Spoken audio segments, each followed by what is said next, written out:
Somewhere in the bowels of the city that never sleeps, Kevin McCullough, radio host with Salem Media, is a man also not sleeping. Syndicated radio talk show host Kevin McCullough. And that guy would like a word with you. Many of you know him as Nostradamus. Of course that Kevin show is going to be great. The only thing that could be greater, of course, would be that Donald show. But we don't have that, so we have that Kevin show. Featuring the music of Dick Tunney and the Dream in Color Orchestra.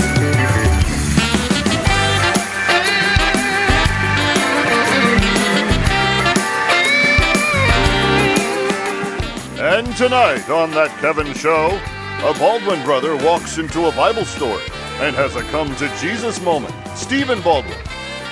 Also, his song captures the plea of a thief just before it was eternally too late. Andrew Peterson.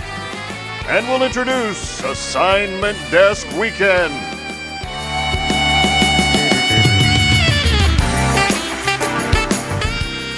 And now, from Times Square, where city fumigators had to be called in to sort the rats from the district attorneys and extinguish all of one kind. Those lucky rats. Here's That Kevin.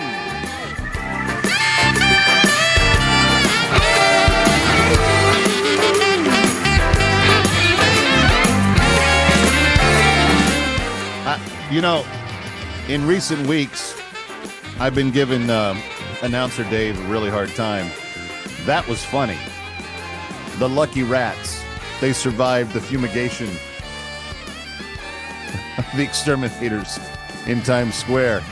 Just as long as we got rid of all of the district attorneys, that was okay. At least the ones that are still around. We're going to get to all that coming up. Kevin McCullough welcoming you to a very wonderful Holy Weekend, and I hope that you have a truly meaningful one. My family was very fortunate to do the Good Friday services last night and have some time together as a family after to think and to ponder the seriousness of the life that we live. Let me give you a snapshot of the show tonight. We've got two very special treats combining to make your Holy Weekend hopefully that much more significant. There's a ubiquitous character in the scripture called the thief on the cross. And this particular character is one that is well known in many different cultures and across many different landscapes. People know the thief on the cross, the one that was killed next to Jesus.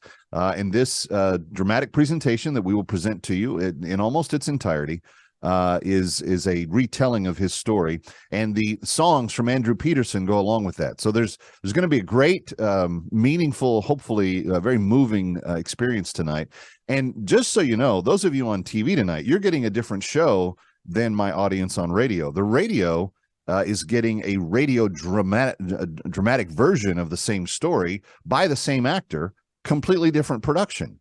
They were both commissioned by a group called openthebible.org. But the stage play that you'll see tonight here is something, and I was honored to be kind of a producer on both projects. I was the director for the radio drama, but for the stage play, I was more of a background producer. But both very, very moving, and both telling of the same story, and both illustrated in a book called Heaven, How I Got Here, The Story of the Thief on the Cross by Colin Smith, from a church called The Orchard in Chicago. So that's coming up, and I hope it's a big treat for you. But first, we got to get to the headlines.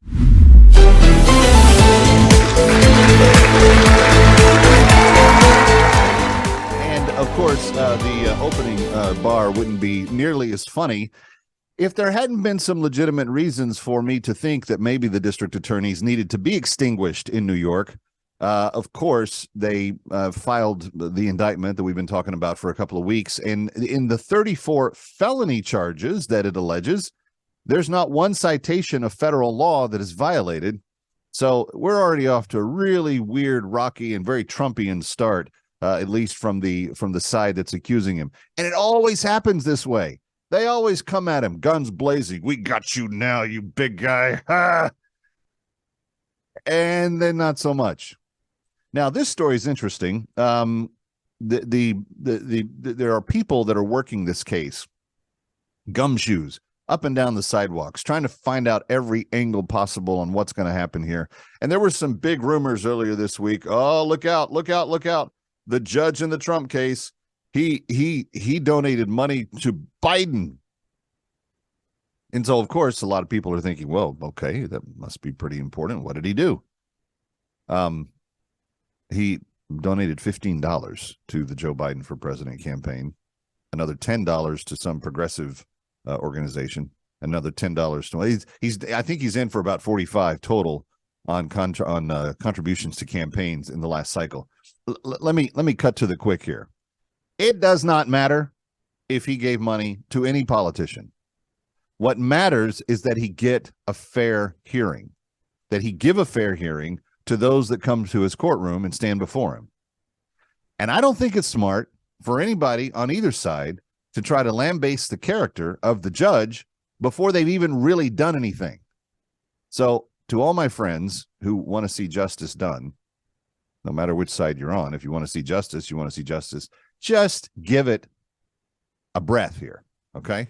Now, they should have plenty of time to get that breath because he has actually put the next hearing date into December, which is my friend Andy McCarthy, former prosecutor this week, said if he was on the defense team, he'd be up under that judge's toenails yesterday.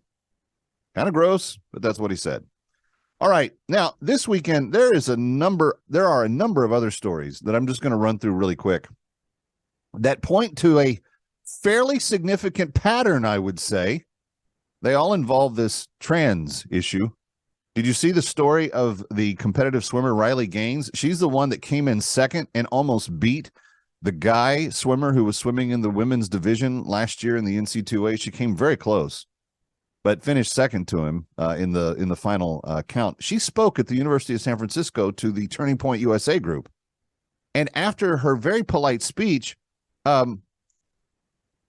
people that were trans activists violently turned the lights out, came up on stage, punched her, shoved her. There were no campus police, nobody to take her off. She finally made her way to a classroom where some of the security guards were able to keep her safe for about 3 hours. But that's not a good look. If you're in the trans activist community, attacking people that are actually their honest sex is not a good look. And I think it's so brave of those of you that are men walking around as women to attack women. That's so brave of you. You're so honorable. You know what else is brave? The guy that won the golf tournament this weekend by playing in the women's division. Now, I don't understand why we're even having a debate about this anymore. The dude can hit farther than probably any woman on the tour. And just because there may be one woman or two women that might be comparable to how far he can drive, I don't think that that's legitimacy for him to be competing against a different sex. You want to be a golfer? Go golf against your own sex. Now, I do this all the time, and I'm utterly embarrassed, but I'm not out there trying to say that I'm a great golfer. Don't do that. Compete against the similar sex, the same sex, because that's how sports should be done. Now, you've probably seen this person making the rounds recently, some on the Hershey bars, some on the Bud Light cans. Now you're going to see him in Nike leggings and shoes for women. That's the latest thing for Mr. Dylan Mulvaney.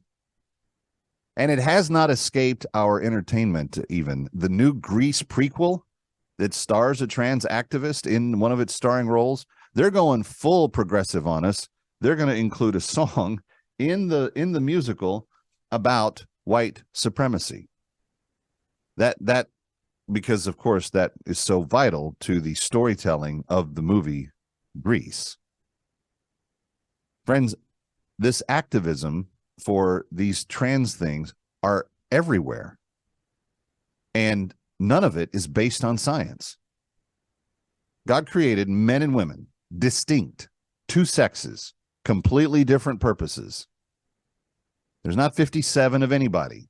And if you think that you are more than one person, then that's a good reason to talk to a counselor or a psychologist.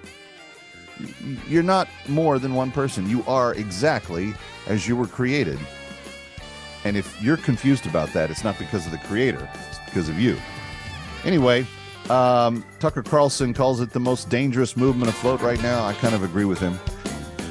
And then this final photo resurfaced from 1956, where people actually put the cross on lit up buildings at night in a major city. Can you imagine that going down now?